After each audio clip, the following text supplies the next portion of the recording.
So this is the second installment of Videoism, and it's just to remind everybody this is where I'm gonna do a short video just explaining one ism with every episode.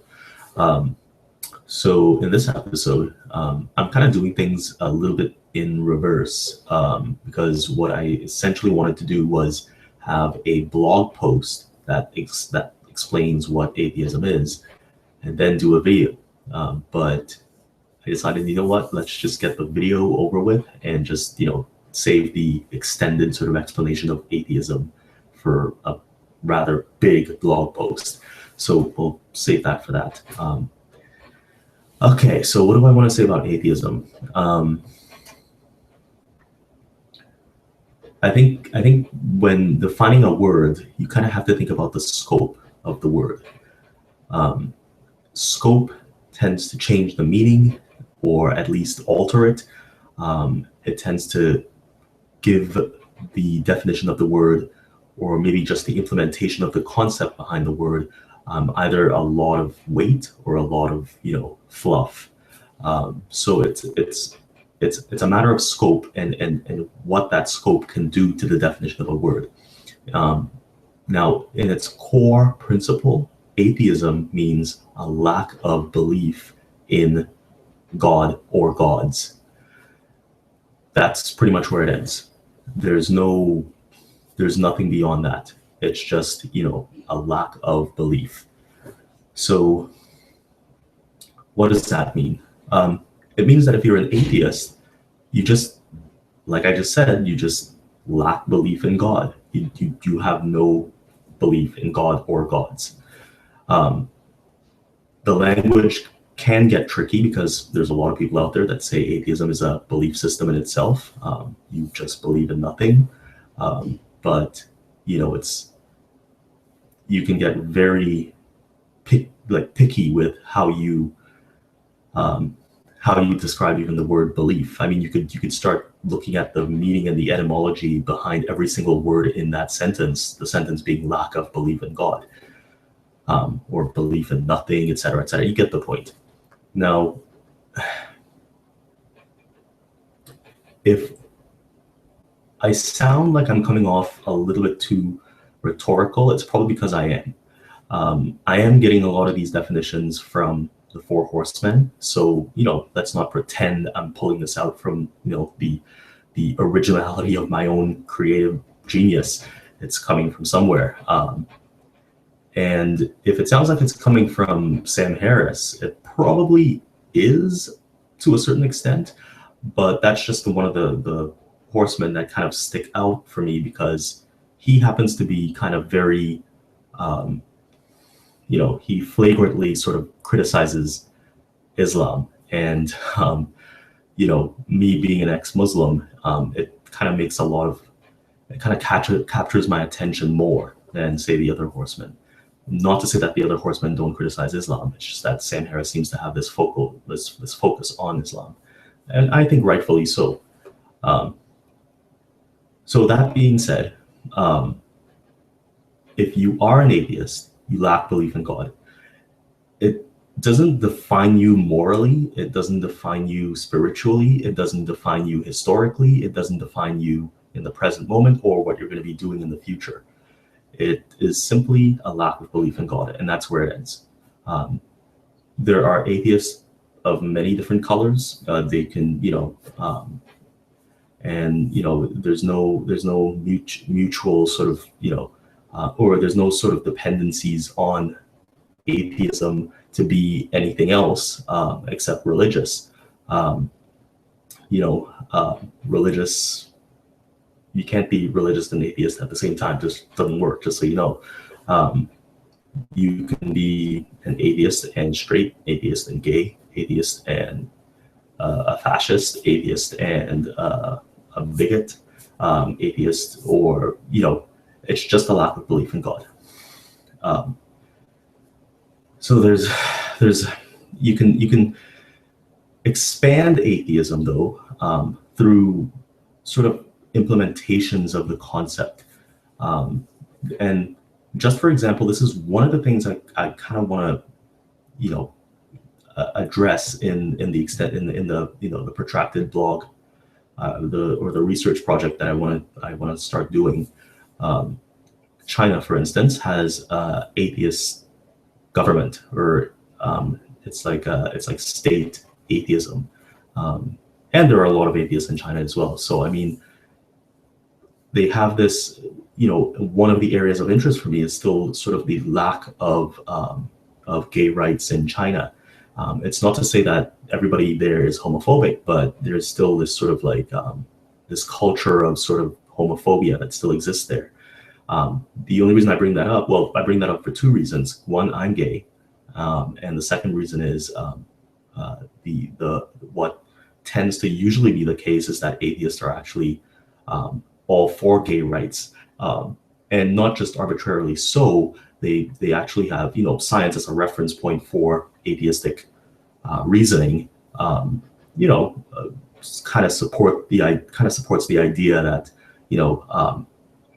that homosexuality is actually a naturally occurring phenomenon that can't be helped, and it's not a moralistic stance on being or on existence or identity.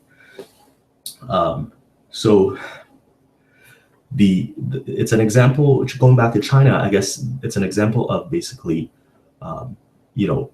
where atheism can be it can be a institutional thing, and it could also be a personal thing, but it doesn't necessarily purport or detract from the identity of homosexuality or the existence of homosexuality. It's kind of indifferent to it. So I mean, technically you can be an atheist and be a mass murderer, right? So I'm kind of pulling a lot of negative examples here, but what I'm saying is, like, I guess what I'm trying to do is to say that if somebody claims to be an atheist, it doesn't mean that they are morally superior to anybody else. There's certain reasoned approaches to well-being of yourself and of other people that atheism can, or reasoning at least, and maybe even science can aid in bringing about. But those things are all sort of expanded notions out from the core meaning of atheism that inform your behavior. So yeah, there you have it. Now there's tons of other examples and other dimensions that of the meaning that I want to explore, but I think the China example, probably didn't explain it as well as I want to, but I think the China example is an interesting one. It kind of shows atheism on a whole bunch of different levels, governmental, individual, as part of the population, cultural, moralistic, in light of, or in opposition, or in relation to the whole homosexuality thing. So I hope you're sort of getting what I was saying there. I'm hoping to get better at these videos too. So we'll see. But so atheism is just basically lack of belief in God. There's a whole bunch of different backgrounds you can have, and that's maybe where I'm sounding kind of Sam Harris-ish, but it's true. Like, it doesn't give you a license to basically do whatever you want, or claim that you have some sort of superiority over anybody else. So that's my definition of atheism so far. What else? I can't really think of much else. An interesting country that kind of, I wouldn't say mirrors China, but in terms of atheistic belief, I think is on the level of its population, and maybe secularism to a certain point, and atheism through the filter of secularism in government. The country I'm talking about is Sweden, and they have gay rights. They are all for gay rights. They have same-sex marriage. I think they do. I'm doubting myself because I'm on the video and I can't explain things. I start doubting myself, blah, blah, blah. But they have same-sex marriage, and they're one of the most atheistic countries in the world. And so so that alone, that gives an example of basically how the label of atheist can be, on two different. It can be diametrically opposed on one issue. So it kind of shows you how the atheist spectrum can work in related sort of concepts or related definitions and related dimensions of identity can change, even though the atheism that is there. Now there's the other thing I wanted to kind of talk about, and I just reminded myself, is basically the makeup of the word itself. There's also an etymology of the word that comes from Greek, which I think is atheos. But I want to kind of explore that in the blog and in the writing and all that stuff. But the word itself, and I've heard this argument a lot of times. It might sound Sam Harris-ish again. So forgive me. But there's also the word itself that tends to get conflated with, like I mentioned before, a religion in its own right, atheism. So it's almost as if you kind of have to, you kind of almost need theism to define yourself as an atheist, because the word is in opposition to theism. So there's this sort of like, this opposition in the word atheism that necessarily requires theism, and in doing that, it creates this almost like this bizarro theism, which is called atheism. And because you create this polarizing sort of concept, a lot of people think that, well, they're two opposing belief systems. So why would somebody want to leave one religion and go to the other?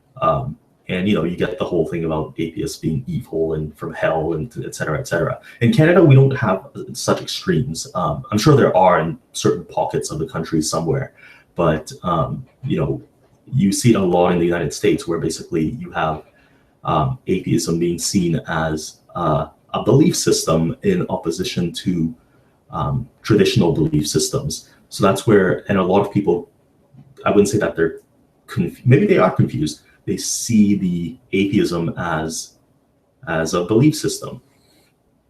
I'm kind of going off track here, but I mean, Catherine Hayhoe, who's a environmental scientist, and she teaches at Texas Tech, she kind of brilliantly put it that atheism and its connection with science, et cetera, often get conflated with a belief system that will replace your current belief system. So it gets conflated with another belief system, is what I'm trying to say. But it's not really the case. And there are a lot of people who still argue that way, that atheism is a belief system. But there's a lot of memes floating around that kind of give the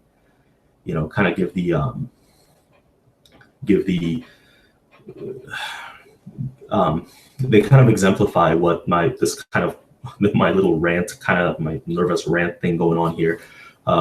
They kind of like boil it down and simplify what it is. Like, I mean, it's kind of like saying, I don't know, what was one of those memes? It's like telling somebody telling somebody who's bald that they have a nice haircut. something like that. It's probably I did not do that meme justice, but it's if you could transpose that onto the atheist and theist dichotomy, you'd see what I was talking about. Maybe you already do. I don't have to run on with this, but that's atheism. So I hope I did it okay. I don't think I did. I'm gonna post the video anyway because I'm just gonna post it. But yeah. So the other thing I kind of wanted to talk about was basically now that the housekeeping is done, I finished the segment of Videoism that dealt with an ism, atheism. So we'll move that out of the way, and we're talking about the aesthetic of Spiralvent.ca. I know that the whole atheist thing is actually a little bit submerged. It's a little bit kind of, it's not like the atheist dimension or the atheist sort of identity of the site isn't making itself very strongly known, and it's a little bit submerged. You can't really tell. You can if you really look hard enough, you can tell it's an atheist blog, but you don't know that for sure at first glance. So I kind of liked it that way, because I felt it was a way of pulling somebody in with a little bit of mystery or a little bit of detective work that would kind of intrigue somebody a little bit. But I don't think that it's working out that way. I think I have to rethink that strategy, and I think people want to know exactly what it is about, like, right away. So I am gonna redo the intro post that's on the static homepage,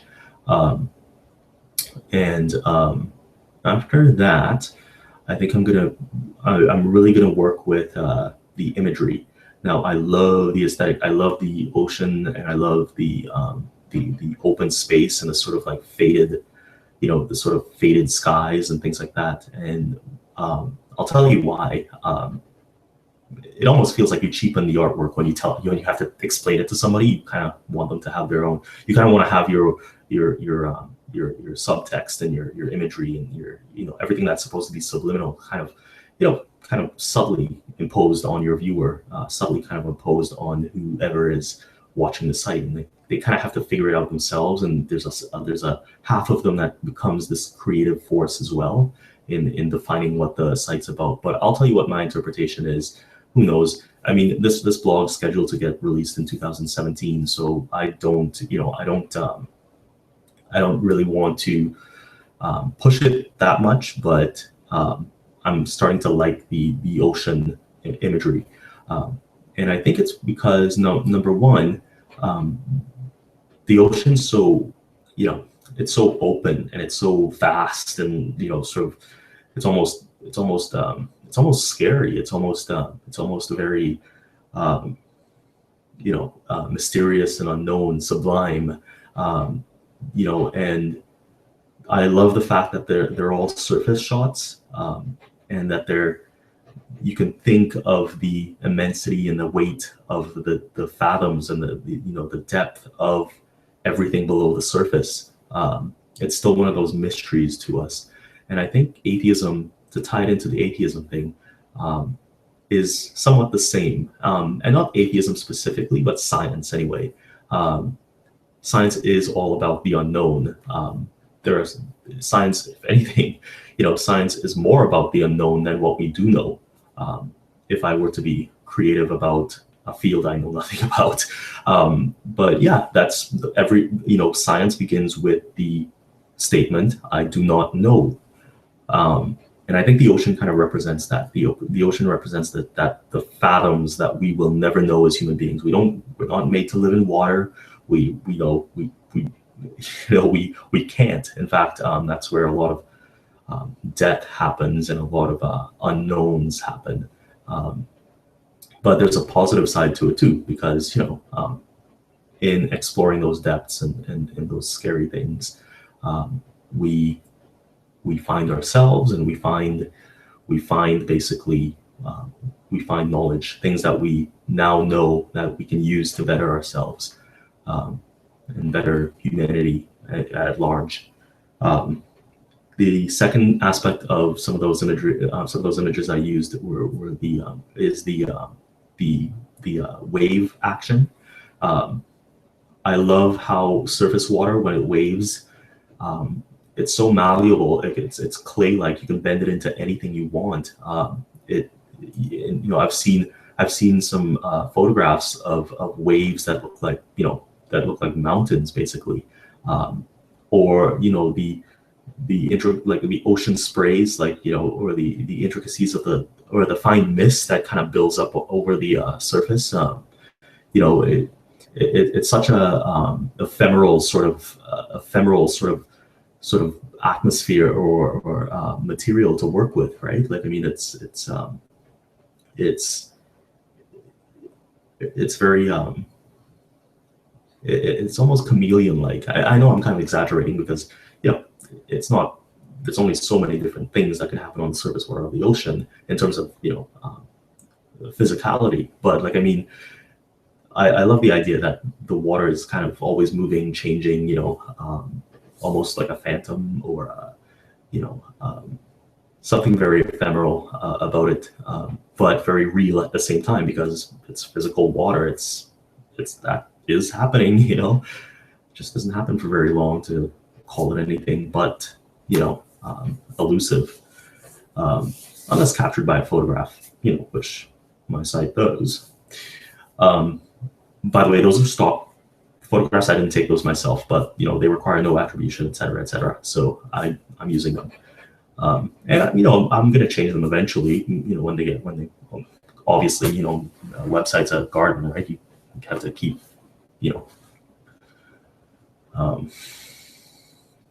cultivating it. So that's why I'm using that sort of aesthetic and those images. I like it very much. And some of them have, rocks in them, like small islands, things like that. And it's only just to, compare and contrast. But, the real main feature, the main show is basically the open ocean. That's what it's all about. Okay, and what else? I